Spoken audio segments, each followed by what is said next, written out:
You are not trying to be a good meditator, and you cannot use meditation to make yourself better.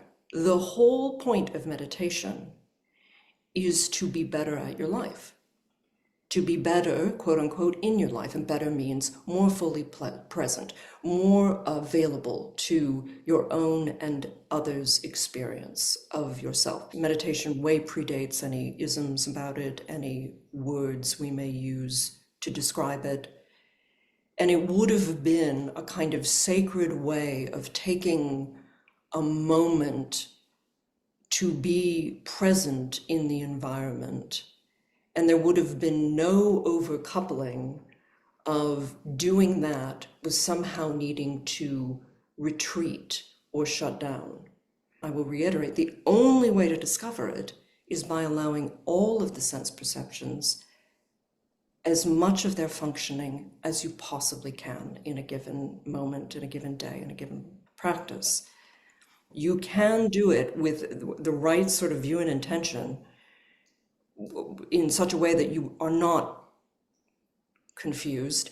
And what I like about what you're teaching is it's a synthesis of a lot of the insights in an incredibly simple or accessible way in which there's not a lot of room for confusion. Yeah, it is hard to know. You have that experience where you're like, oh, everybody else does not see this, and I don't know how to explain it to them.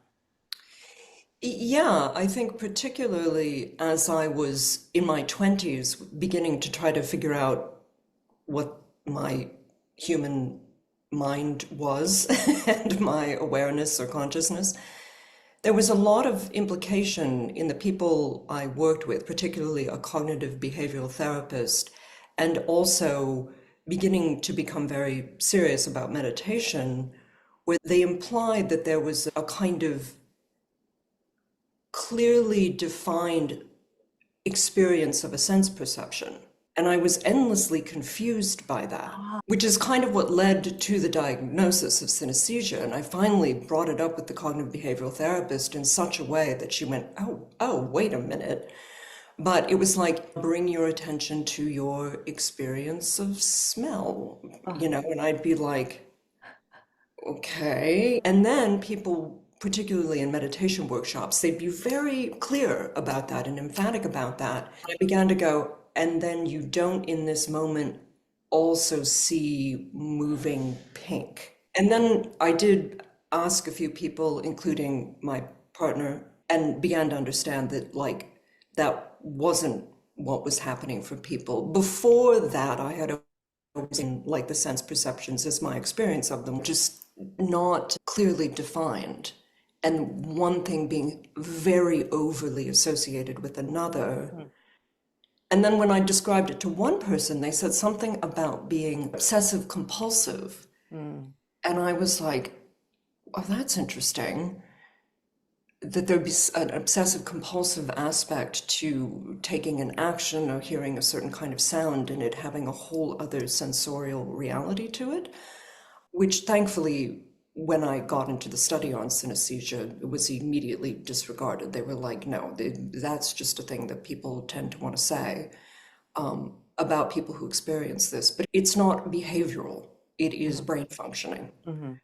And furthermore, there's no problem with it. The only reason there would be a problem is if you had decided there was a problem and that it needed to be fixed, and now you're trying to fix something that cannot be fixed, basically. Like trying to make a cat into a dog or something. Yeah, I think of people who are tetrachromats and how they see the world and how they can't not see it that way. But they also can't describe necessarily the shades of like pink and purple that they see that no one else sees. Right. Yeah. And how lovely, really. That's so cool. And because we're all in ourselves, there are these percentages of like who is like that or not, but that's suspicious to me. Like, how do we know? Well, yeah, when you got that diagnosis, was that a relief to you? It was. It made a lot of sense of a certain kind of emotional intensity that goes with it. So there are moments where the synesthesia is just really full blown, and it, just like anyone's sense perceptions, it has an emotional charge to Mm, it. And that emotional charge, I thought, was something wrong with me. mm, mm, And then there was even a kind of loneliness associated with that. mm, That then, as I began to understand what the thing was, I went, oh, it's just part of it. And in fact, everyone, when they look out at a tree and they see the green leaves, has a feeling response to that. It's just mine were kind of heightened, I guess you might say, or intensified and specifically to a sound or an action or a color or something that I would do during the day that then had a whole overload of sensory input that was extra, I guess you would say, or like on top of the action. Like getting in the car was not just that you got in the car and you paid simple attention, if you did, to what you were doing, but you got into the car and that had a whole kind of color and sound mm, extra on top of it, mm, and starting the car and backing out and driving down the street. And that can be, I guess, overwhelming, mm. particularly if you don't know what it is and also don't know that that isn't what's happening with everyone. Yeah. And it did help. At the time when I was diagnosed, I was really, really beginning to practice meditation very seriously. And so it was a nice dovetailing of certain kinds of clarity and honing of an ability to pay more exquisite attention to Mm. the unfolding of reality. And that kind of added flourish, I guess you might say, or Mm. added Extra spice. extra spice. Yeah, right. It was kind of right around the time that they discovered the flavor umami. Oh, right, right, right. You're like, that's And me. everyone was talking about that. So maybe it was a little like that. But yeah, meditation helped enormously with coming to, I guess, not be overwhelmed so much by it. And there are theories about it that it may have to do with stress at certain times in the womb, in development. It may have something to do with just good old cortisol and adrenaline being pumped into the baby at certain times in the development that affect the brain in a particular way. That was one of the theories. And I know that study continues. It's just an Mm. ongoing thing. And there's a new person, not Oliver Sacks, but a new person who's at the forefront of the study. Again, a very capacious, imaginative, incredibly kind person in a sort of full wonder about Mm.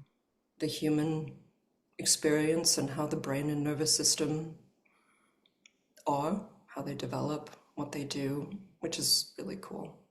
That's nice. I wrote a post about the whole narration process and Mm. how it works. One of the ways I describe it is you're accompanying yourself the same way a parent accompanies a child so that but not controls them or tells them what to do, right? You're just with them and you allow extra, let's say, accompanying space so they can expand into it.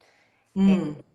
And when I first started using that narration process with a client while we're doing an exercise to help her focus, because I Mm. could see that she drifted and she couldn't see that she drifted, but it was almost like it was a joint and active meditation.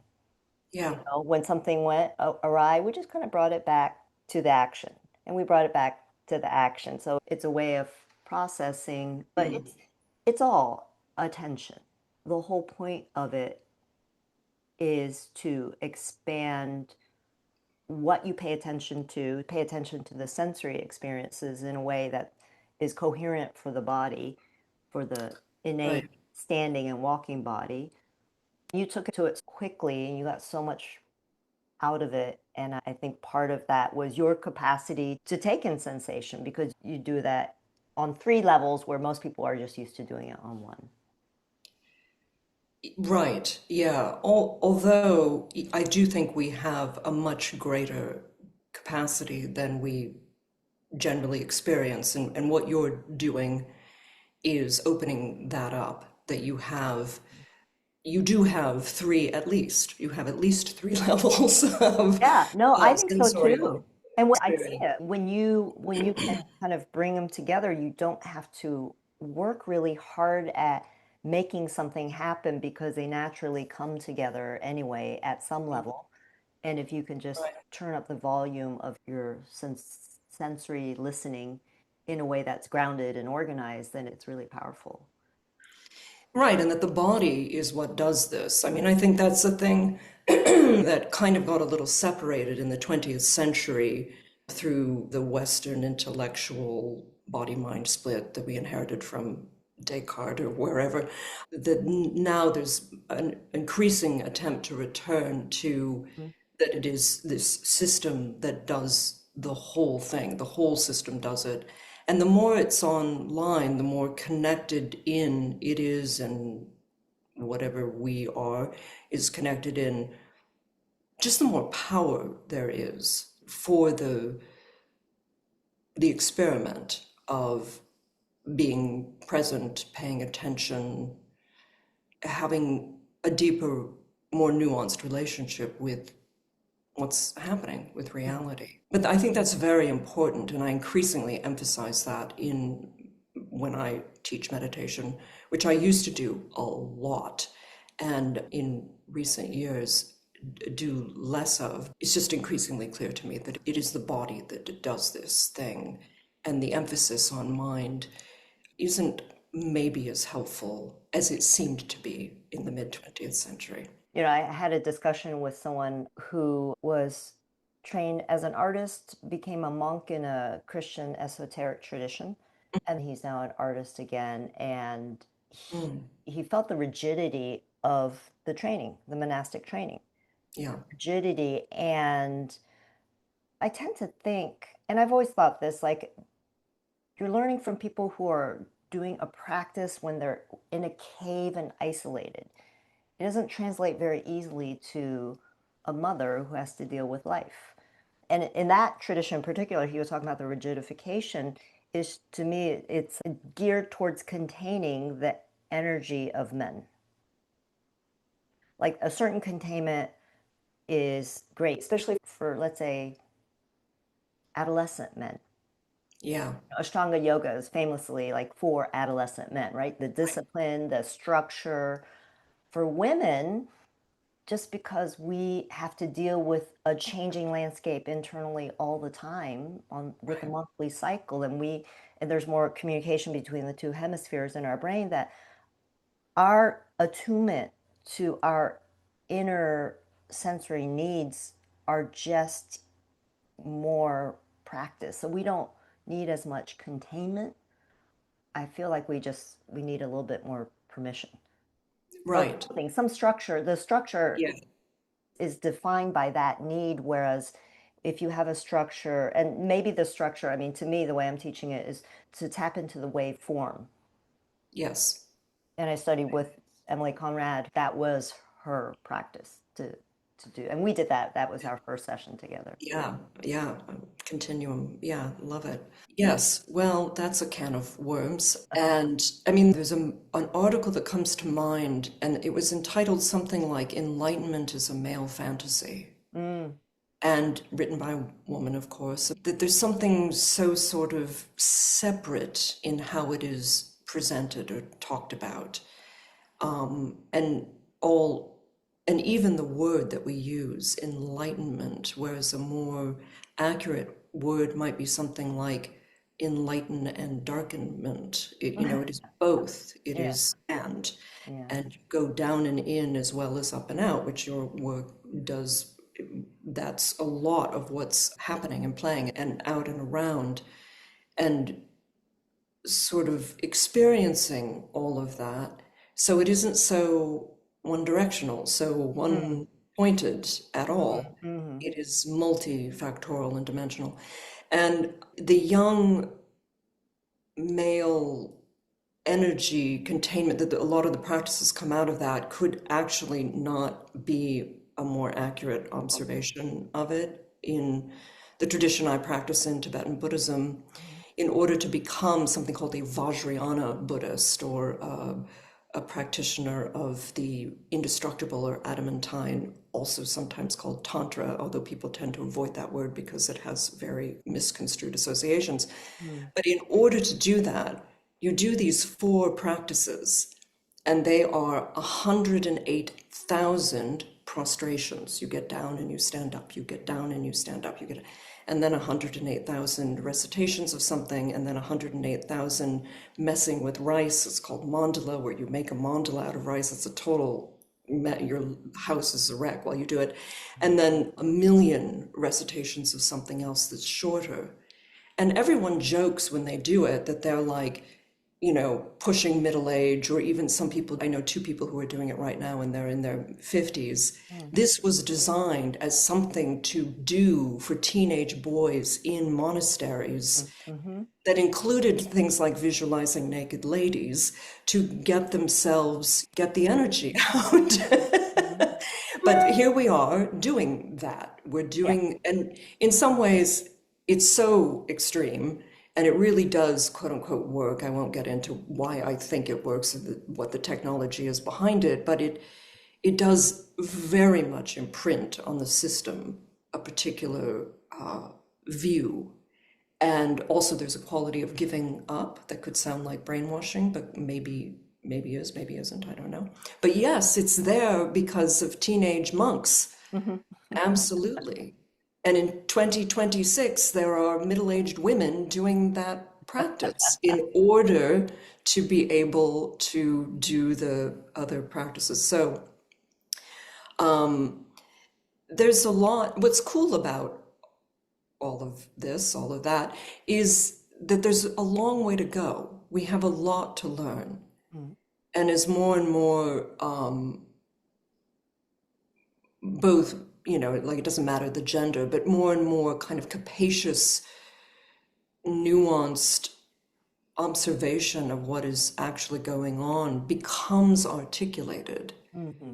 And that's what I was going to say earlier. This thing about articulating it is incredibly important and powerful. And I was teaching meditation last Friday, and there was a total revolt because I asked them to narrate what they were doing. And it made them fall apart because they thought, meditation should be you sit there and you're quiet. Of course it is, but I had tried it. I didn't make them do something I hadn't done. But you just learn so much about what you do and don't know, or where you are and are not clear in doing something like that. But already, not all of these people have been practicing for a particularly long time, and they're so committed, just absolutely rigidly aligned with whatever their idea of that practice actually is. And furthermore, it was usually originally taught them in this one-dimensional, one-directional way, which leaves, as far as I can tell, 99% of the value of the practice on the table. You tell it what it is rather than it helping you discover who you are. It Huge difference. becomes a prison instead of a tool. Can we back up a little bit, and can you speak about your background in training? Yeah, it's hard to know where to start because it started in childhood, of course. I was raised by hippies who loved religions, and we did a lot of them. And I don't remember the first time I meditated in some way, but I kind of say that I've done everything, which may or may not be true, but I've done like just many, many different versions of what people call meditation. Everything from genuine practices to totally made up nonsense. In my teen years, my mother had the book Richard Hittleman's 28-Day Yoga, which some people know about because it was really something at the time. I spent a summer really doing it. I might have been about 16. And one of the practices in it, which I'm sorry for those who may listen to this who might do this practice, but I do think it's essentially it has very little value. However, it did help me with one thing. It was you look at a candle and then you close your eyes and you try to keep the image of the candle going Mm-hmm. in your inner vision.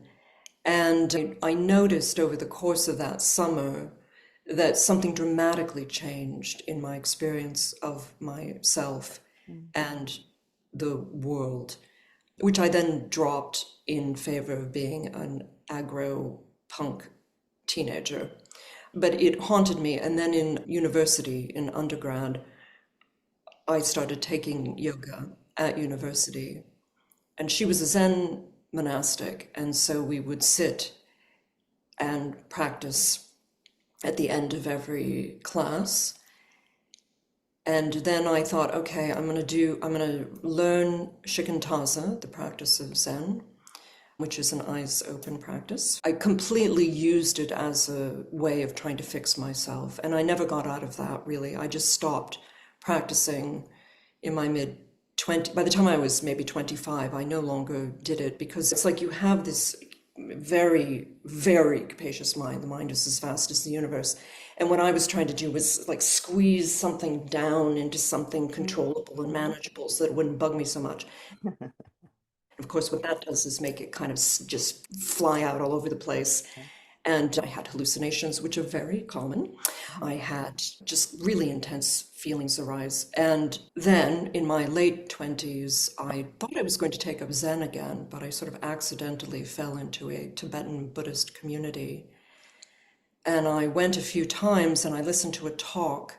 And the person who gave the talk said, the ideal state of the human being is to fully experience a genuine heart of sadness. That was the sort of premise. And then I was in. I was like, I'm not sure. I mean, I think I know what that means, but I really want to know more about that. And I started to really practice, and that practice had and does, it's called shamatha vipassana, not vipassana, like that is a tradition taught by a man named S.N. Goenka. It's an interesting aggregate of, I would say, sort of human potential movement stuff. And there's a lot in what Westerners understand as meditation that's kind of Eastern teachers trying to give Westerners what they think they want, that they want to be more at peace and they want to be more effective. So they're life hacks, really. The views of them are varying degrees of life hack. But for whatever reason, I didn't fall into that kind of community. And my critique of the life hacks is that they don't work. That's the big critique. They don't work. Because the tool doesn't fit How capacious we are. Yeah. Right. Yeah. Right. So shamatha vipassana is, the first word shamatha can be translated many, many different ways, but it kind of means calm abiding or being here or just resting here. And vipassana, the other part of it, is clear seeing. And that word seeing is very, very much on purpose. Rather than not seeing, or turning away from the world, you are turning towards it.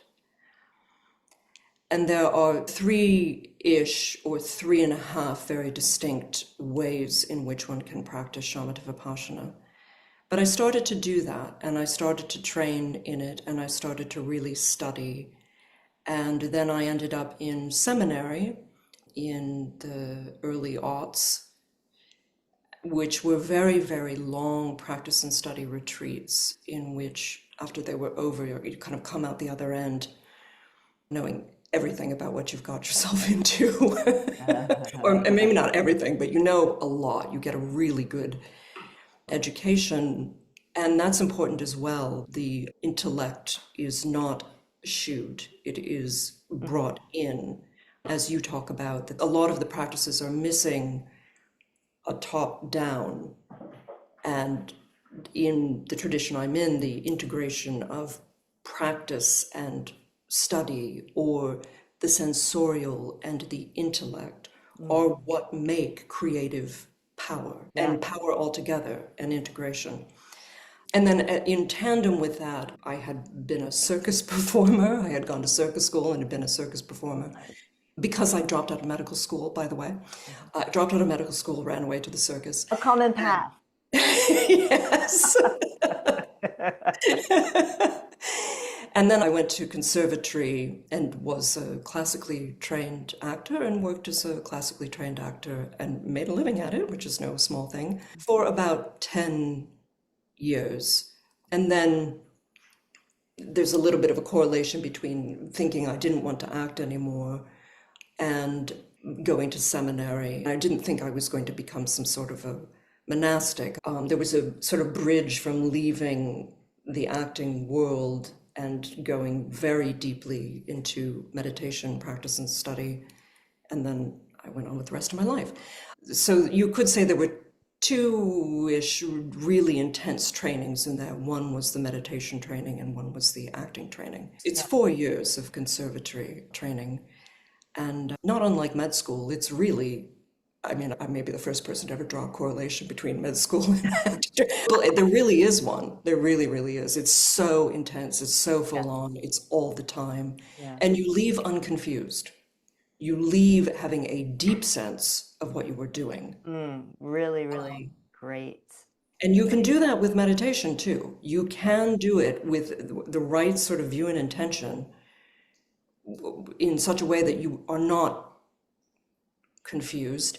And what I like about what you're teaching is it's a synthesis of a lot of the insights in an incredibly simple or accessible way in which there's not a lot of room for confusion. Or if you feel the infinity loop, then there you are, feeling the infinity loop. Yeah. And it's empowering. That's also very important. An actor doesn't need to have someone hanging over them telling them how to do it when they're fully trained. A meditator doesn't need anyone hanging over them all the time telling them how to do it if they're fully trained. Mm-hmm. This work very neatly fits in with that. It's an empowerment, or like your way, your style, who you are does this work. Yes, yes, yeah. Because the attribution of outcome, oftentimes, especially when the modality is rigid, is a little mysterious, and then it's the power is given to the guru or whoever Yes, did it. Yeah. yes. And Which is, yeah. yeah, and the mark of someone really integrating this is when I hear them speak about their spontaneous use of it. And that emerges at the pace that it does. But that to me is like, bravo. Yes, that's it. Right. Yeah, Yeah. right. Like the dream I had a few weeks ago where I was doing the vision practice you'd taught me. In the dream, it was just so, yeah, like really taking it to heart. Let me back up. You were saying something, and the whole reason I asked you to do this actually was about the open-eyed meditation and all the things you want to say about it, and I want to hear it. So, Right. Yeah. Well, again, there's really a way in which the idea that you would keep your eyes closed in meditation that is a profound confusion of the original practices. There is a Southeast Asian tradition called Theravadan in which they tend to keep the eyes open, and that is a very long-standing, ancient, genuine tradition. But in order to understand what you were doing in meditation practice with eyes closed, you would really need to spend like a lot of time in practice and study with people who give their whole lives to that kind of practice, and I'm not one of them. But from the point of view of how ancient meditation is, meditation way predates any isms about it, any words we may use to describe it. And it would have been a kind of sacred way of taking a moment to be present in the environment. And there would have been no overcoupling of doing that with somehow needing to retreat or shut down. So, for example, you could imagine yourself an indigenous human being and say you're out on the plains or you're in the Alps or you're near the ocean. Your environment would absolutely be a reciprocal part of the practice. You would have no sense that you could or should shut down one of the sense perceptions. And the I one I find particularly tricky, where people say they say things like they can't relax if their eyes are open, or they can't go away if their eyes are open. These are tells for a complete misunderstanding of what the Yes. practice is. Yeah. You are not trying to be a good meditator, and you cannot use meditation to make yourself better. The whole point of meditation is to be better at your life, to be better, quote unquote, in your life. And better means more fully present, more available to your own and others' experience of yourself, and on and on and on. Then it can get, kind of woo-woo about what is really happening here. And some of that can be physics. You can absolutely be meditating for quite a long period of time and then experience how time actually works, that it's the sort of stops and starts, for example. But idea that the eyes closed shuts off only one sense perception. So first of all, there's a question around that. Why do you want to shut down just one of the sense perceptions? And then on top of it, the one you want to shut down is really brain matter. When you close your eyes, you are kind of protecting a part of the brain. And also, by the way, you shut your eyes and actually you don't stop seeing. You still see, you're just seeing the inside of your eyelid. And you cannot shut off hearing, you cannot shut off a sense of touch, you cannot, and all the other more subtle sense perceptions like interoception, you cannot shut them off. And the joke is, if you could, you should be worried because it means you're dead, that you have stopped firing, you have stopped functioning. So what I think is going on when people say they need to close their eyes in order to practice meditation, the subtext is, I'm so unnerved or so unsettled by the power of this field, this sense field, that rather than work with it, I'm going to try to make it stop, which is a bridge metaphor for what they want to do with their brains and then their mind. Like it's very unclear what the connection is between the brain and the mind. But in the practice I do, the mind is the sixth sense. There's no distinction between any of the five senses as we learn them and this sixth sense called mind. And then, of course, the others that are more subtle that have been discovered more recently, having to do with how we sense things and environment. And when closing the eyes, so you're now in a delusion about experience, basically. You're now imagining that you can do something that you cannot do. And then you've given yourself an obstacle to the practice that not only isn't necessary, but all the sense perceptions support and even are the practice. The sense perceptions are the practice of meditation, all of them. I understand why the visual one is overwhelming to people. Obviously, we get way too much stimuli, like way, way too much comes in through here. And we have become kind of, these forward-facing eyeballs trying to get and see. But the antidote to that is not to attempt to stop the function because you cannot. The antidote is to take much better care of it, to take much greater, thoughtful, protective care of what comes in. And through training, all the sense perceptions to be as fully awakened as they possibly can be, or as fully online as they possibly can be, they settle into a different sort of balance, which cannot happen if the eyes are closed. The eyes must be open in order to discover what your particular idiosyncratic balance of the sense perceptions might be. So this one is dominant in a lot of people, the eyeballs, but that doesn't mean that in fact your superpower might not be hearing or taste.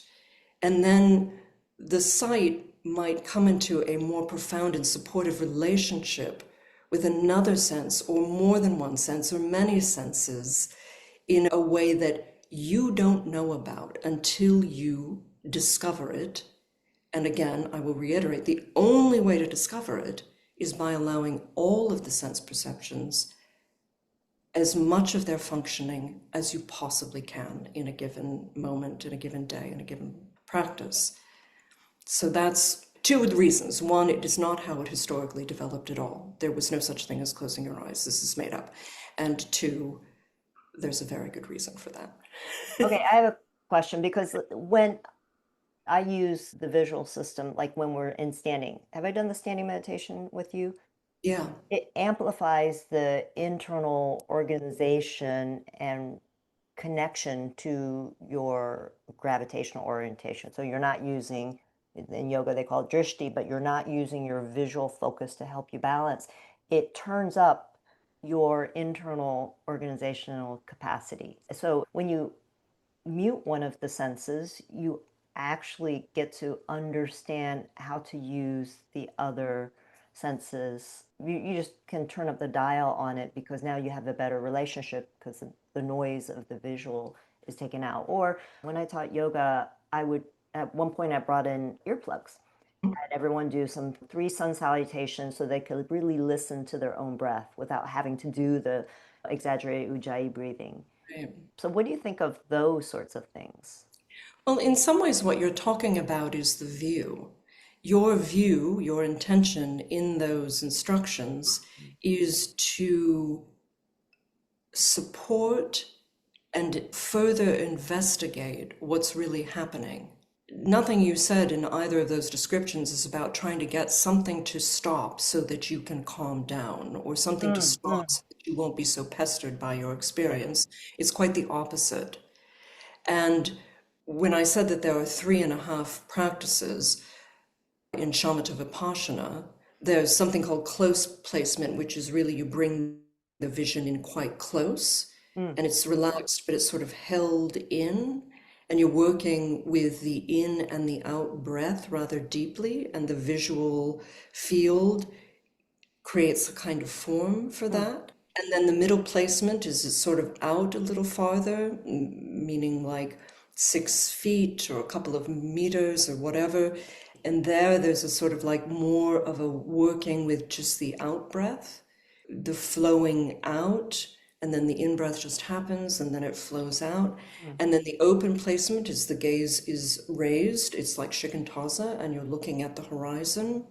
And with that, there's just a sense of being breathed, so the breath is no longer so emphasized. And then the half one is when there is visualization. Many people do some weird version of like closing the eyes, opening the eyes, closing, and beginning to work with the inner ability, the creative, imaginal capacity to conjure a tree or whatever, and the vision begins to do its own thing. And that thing is moment by moment supportive of what that is. And a lot of people, when they're doing a visualization, find not that it's easier in closing the eyes, although some people might use that phrase, but that it is fully supportive of that, which reminds me a little of what you described as far as the internal organization of the system when doing standing meditation. And so the other thing I would say about that is, no matter what you do in this realm, it's all good information. It's all like part of the alchemist's kitchen. You're like, well, what happens if I do this? And what happens if I do that? And that anytime we do something that we don't usually do, like we don't usually stand up with our eyes closed, That's profoundly important in helping the system to come as fully online as it possibly can. But I would also say that the main thing that I'm struck by in what you said is the intention part, that it is about play in a way. What happens if I do this? What happens if I do that? The modern concept of keeping your eyes closed to meditate is not play in a funny way. It's quite self-aggressive. It's quite trying to use the practice to get yourself to stop it somehow. Yeah, it's true. Yeah. I love the idea of sun salutations with earplugs in. It's just really willing to explore everything that the body does in relationship to awareness. Yeah, it's fun, it's vast. Let's go back to vision and meditation, and you gave one of the reasons that it's not helpful. Probably, then you're saying the misuse of meditation to try to control something versus find that harmonic balance of everything. I like that phrase. So what else? In the mid 20th century, there was when I say his name, people have an intense reaction to him. His name was Chogyam Trungpa Rinpoche. And he was a troublemaker in many ways. He was a Tibetan who came to the West and really is responsible for a lot of the kind of mid 20th to the present spiritual movement related to the Eastern traditions. He had a big role in it. And anyway, he was also a hugely problematic human being. But he did coin this phrase, which is incredibly helpful in diagnosing the Western attitude. And he called it spiritual materialism. That you could essentially buy or have a capitalistic or consumeristic attitude towards these practices. You could say, I want a little of this and I want a little of that and these are just things that help me. They make me feel better or whatever. And you're beginning to use what is actually a dragon. It is not all rainbows and light. It is not easy. It is painful. It will bring up absolutely the darkest places and spaces, not only in you, but in your experience of reality, as well as, like I said before, it shouldn't be enlightenment, it should be enlighten and darkenment. It's very, very complex. But the spiritually materialistic human being says, and that is I'm going to say we all have that to some degree. It's not like a condemnation of some kinds of people. We all fall into the idea that we can have what we want to help ourselves or fix ourselves, particularly the Western and even more particularly the American style of relating to the phenomenal world. And the eyes closed, it's like a banner. It's waving the flag of spiritual materialism. Oh, yeah. That I can do what I like with this practice and use it how I feel like using it to help myself. Yeah. And again, the problem with that is twofold. One, it doesn't work. The practice will chew you up and spit you out. You will have unpleasant experiences, and then you'll be like, well, that didn't work. And you walk away because it didn't fulfill the expectation you had of it. And further to that, the other part of that is your expectation of it, and then the insistence that it be what you want, rules out most of what the offering of the practice may eventually be. And it is like riding a dragon. You kind of like hook it, you hold on to the scales, and then you go, and it will go wherever it wants to.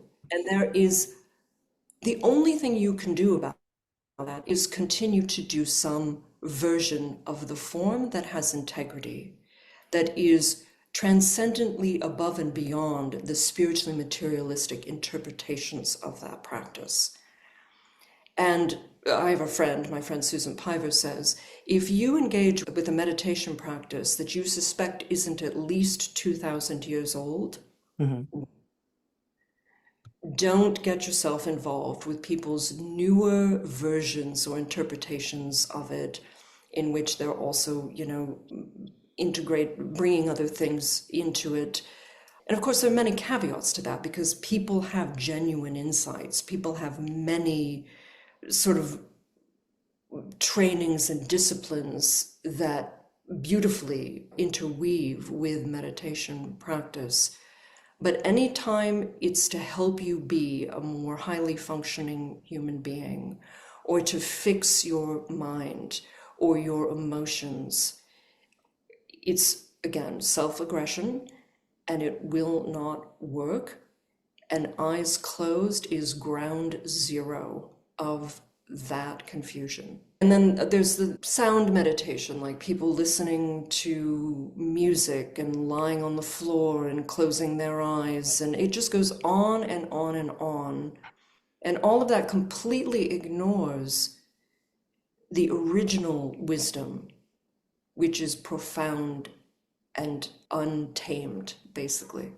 And that's another thing, that the taming part, that there's something puritanical in the Western way of relating with these practices. The people who grow up in environments where they just do them, that they're just like in the water, they don't have the idea, a lot of them, that somehow this is going to make you more acceptable, which again speaks a lot to women who are attracted to these practices. More women in the Western world than men do really throw themselves into these spiritual practices. I'm sure you've noticed that in your own student body.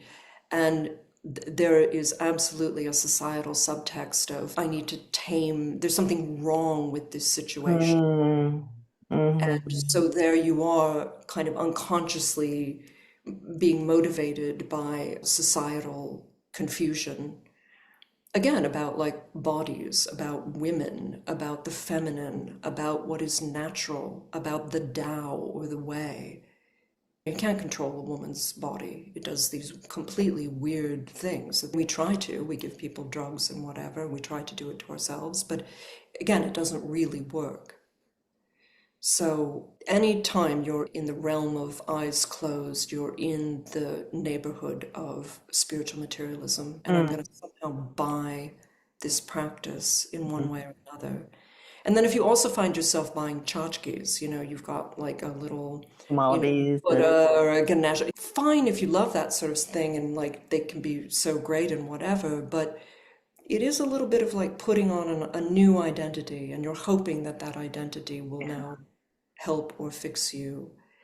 And thankfully, there's been a little bit more awareness about that. Like people no longer wear malas as jewelry all the time. Wisdom doesn't have an ism to it. So yeah, I just thought, I don't think I'd quite said that part, that I'm speaking from a specifically Buddhist point of view.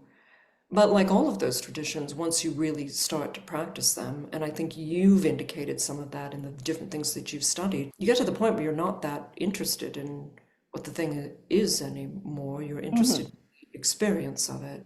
Yeah, you get down to the essence of it, and Right. the form can disappear, and it's the tying or the allegiance or the elaboration of the form that binds people into rigidity.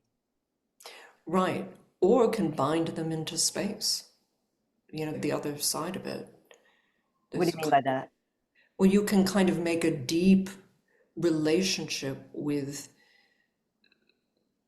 space or wisdom or mystery, what isn't fully known or understandable. So Yeah. there can be a vow to rigidity, which is what most of us are doing a lot of the time. And conversely, there can be a vow to Oh, I see. On their no. end, there could be a rigidity if you don't have that fluidity and Yeah, flexibility. Yeah. right. And one might lead to the other too. Like if you are really rigid and you really look into it, you might come out the other end. Right. You might flip. Find the wormhole. Yeah, yeah, exactly. Right. Well, it's like our weakness is our strength. Like whatever our Yeah. things are, it's those very things that help us discover something profound. All right. Can you speak a little bit about the creativity classes you teach? Yeah, well, I've taught a lot of different versions of them. Many years ago, I taught at the New School in New York, kind of Buddhism and meditation for artists. At that time, there was really this idea that we were all going to bring these practices together, and everyone was teaching meditation to business people and in universities, and there was a lot of time and attention for that. A friend of mine who used to teach meditation to people in corporations, he was like, what they don't know is they think it's going to calm everyone down and help them be better employees, but in fact, it's going to make them uncontrollable because now they'll know in themselves, Uh-huh, that uh-huh. if they were to actually do the practice. And I learned a lot from all of that, like that it isn't a direct, you don't just take one discipline and like hook it into another one. You could, and I did, I tried, but I just became much more interested in the creative mind, in the power mind, which is exactly the mind you're working with in meditation, but ways of talking about how to use the form, whatever the form may be. And I taught mostly writers and also painters and sculptors around New York for years. The kind of both attention, but also, I mean, I called it and still do call it plugging in. But this sensation, what I really liked about beginning to study with you was that the plugging in, which was a kind of being able to be on the spot and experience power, in studying with you, it began to very clearly have like a lot of movement in it that began to articulate itself. It went from like power and this is intense, and it does sort of help you forget that you're also worried about money or you hate the work you're doing or whatever, and you just plug in and you begin to experiment and follow a path of doing it. And specifically, that became about writers, which I can talk about in a minute if that's relevant. But then the work with you helped it, just like my asking the students to sit to articulate what they're doing verbally when they sit down on the cushion and Mhm. begin to meditate. That's articulating, and the energy began to articulate, and I began to feel. One day you just used the word gravity, and I was like, of course this is a way of just becoming conscious of the already Yeah, true nature that you are a gravity being, an organic thing, working with that, and that it has specific movement to it. And that was really helpful. It really moved it into more nuance. So I had been quite vague about, I now see it as quite vague about power. Came like how it moves. And that, of course, became about my own body and space, but body and mind are the same thing. So it's mind in space.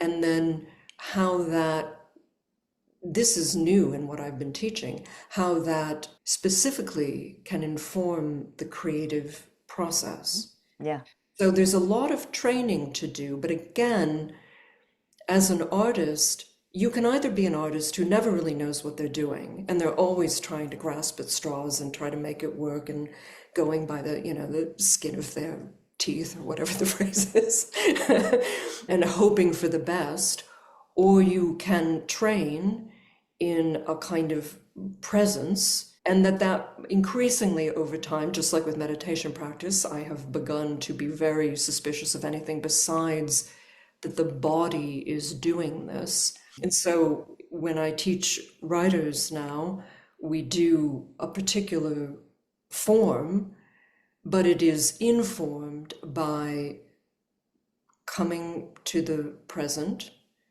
and plugging in. And now I've added in this sort of like, what is the actual experience of that? It has movement and energy.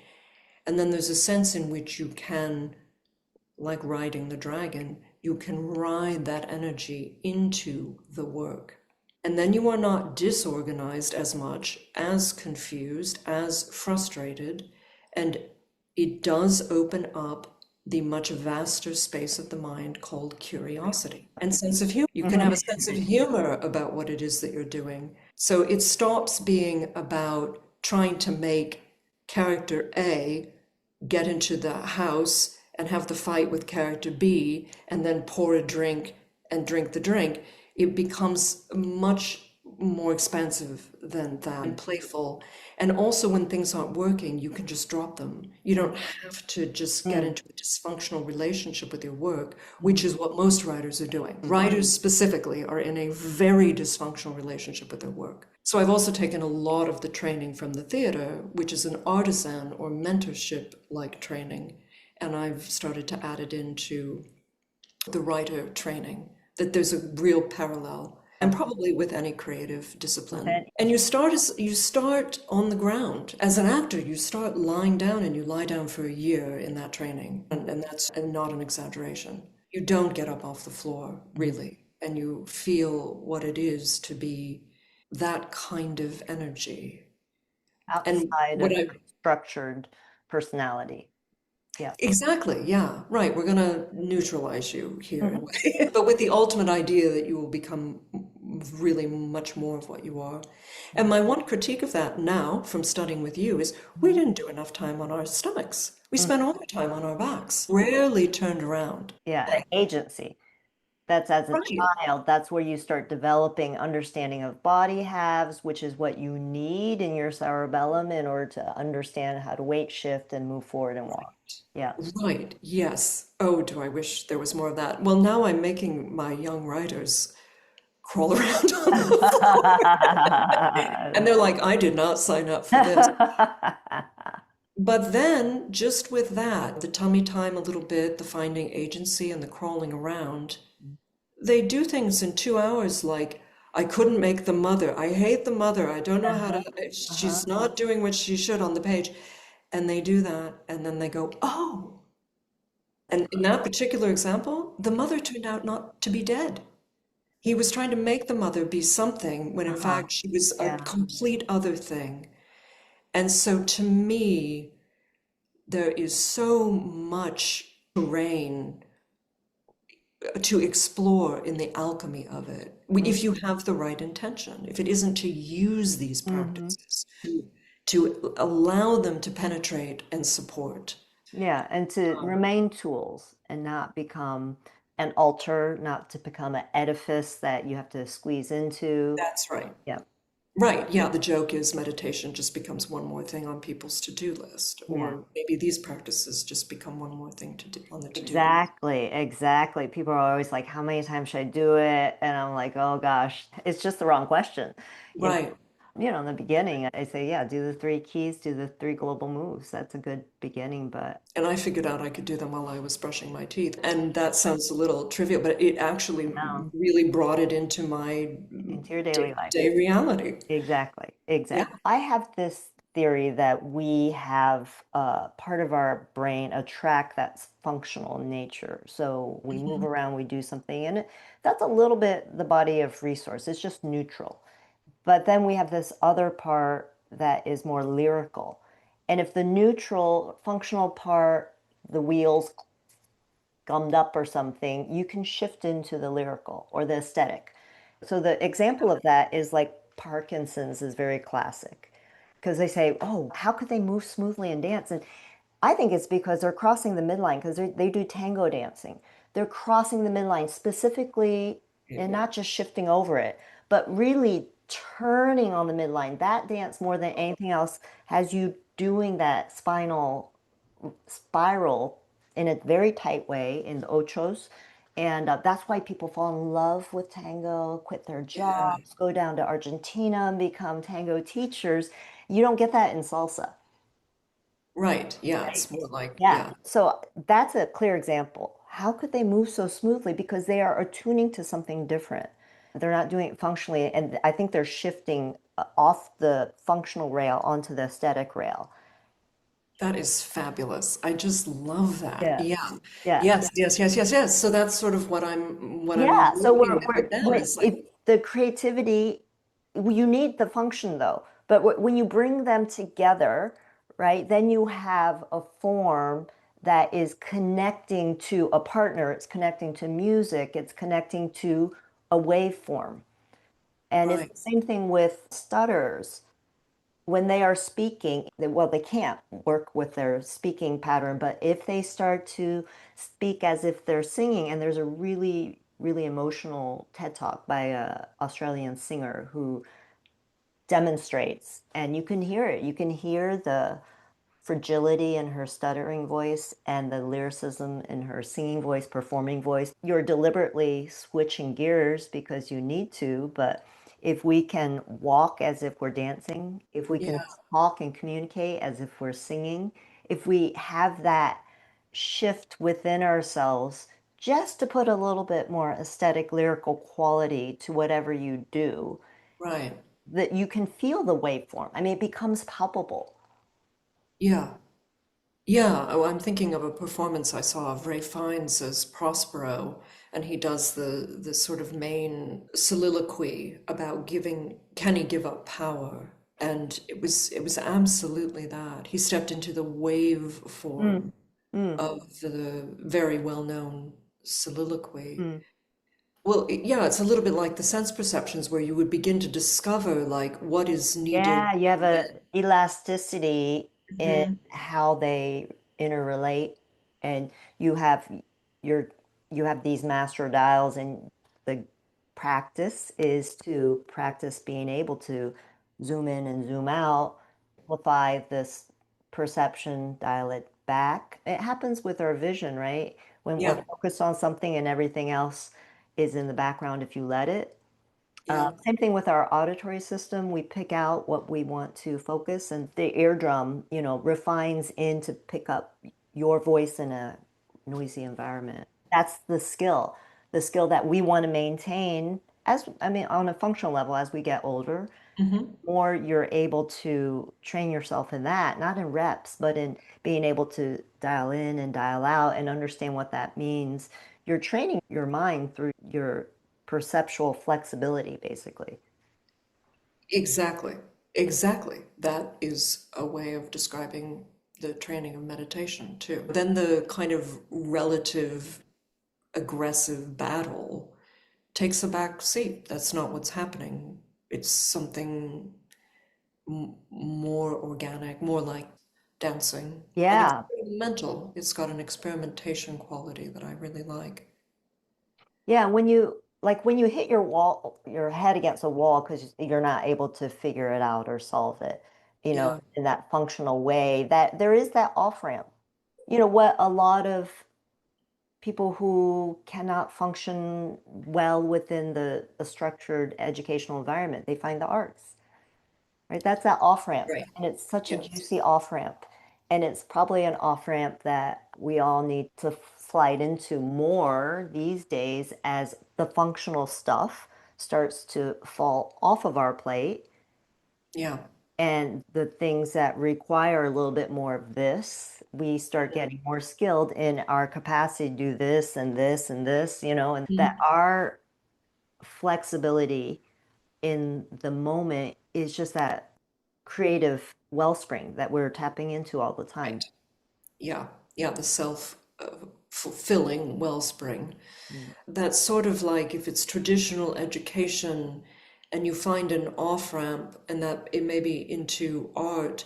The part that I find a little tragic is that you hit that wall, and in part you hit that wall because in a way you're better than what the form, the institution basically or construct is demanding of you. So you find it difficult because essentially you're already more capacious than it could ever be. Yeah, yeah. So there's a way in which like yes, finding the off ramp is amazing, but it's because you have so much inherent wisdom and intelligence and power anyway.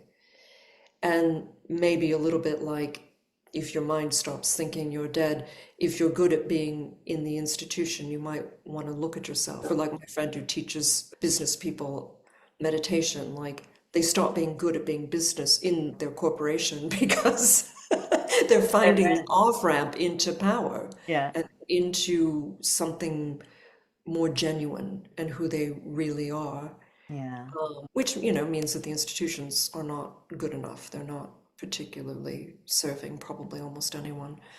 But then, we get told that there's something wrong with us rather than something right with us, like the stutterer.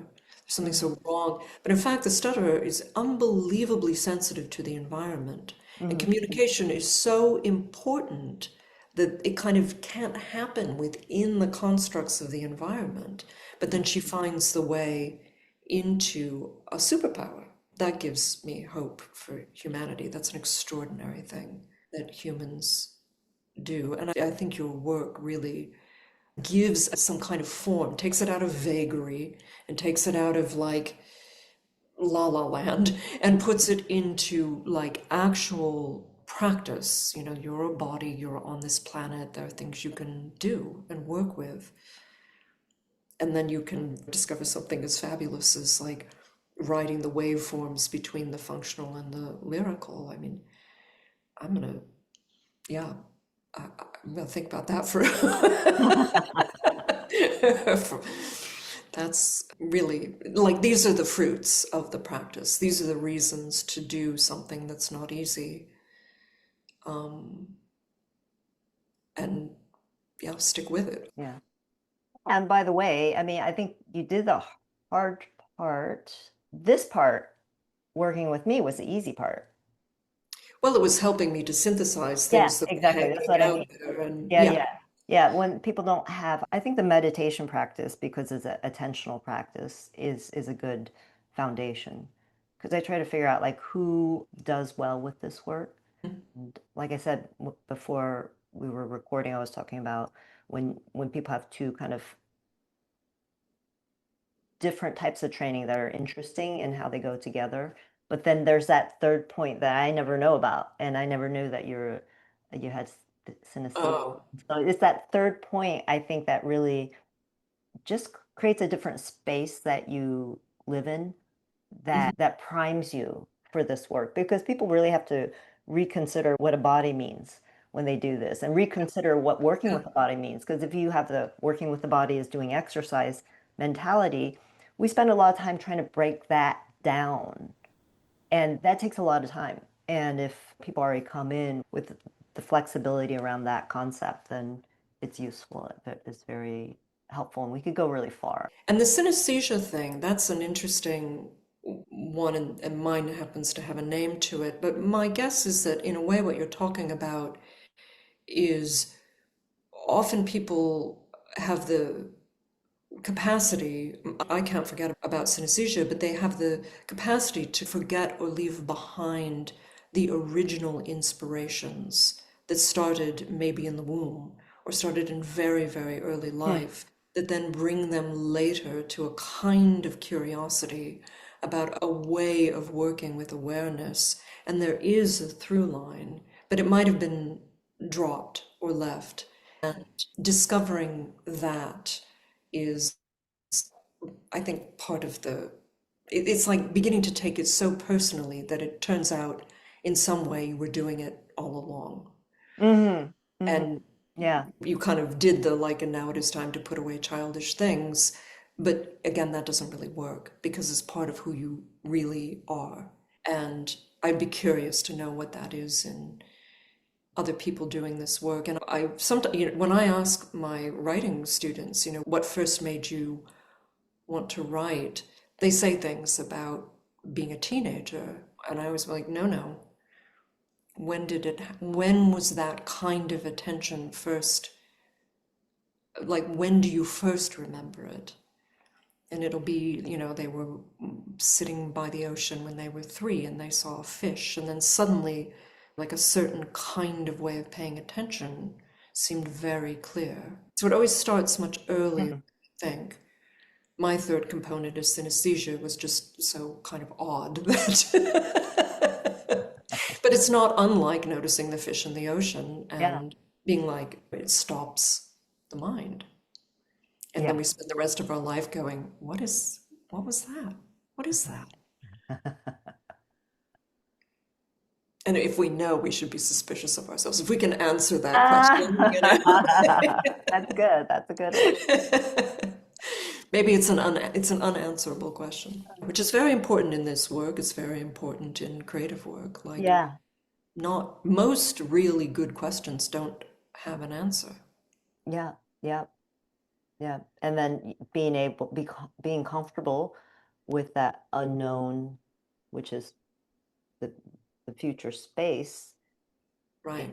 is the practice of being comfortable and expanding the presence. Is that, or even expanding, I describe it as when you expand your presence, you are actually including the future and past in the present moment.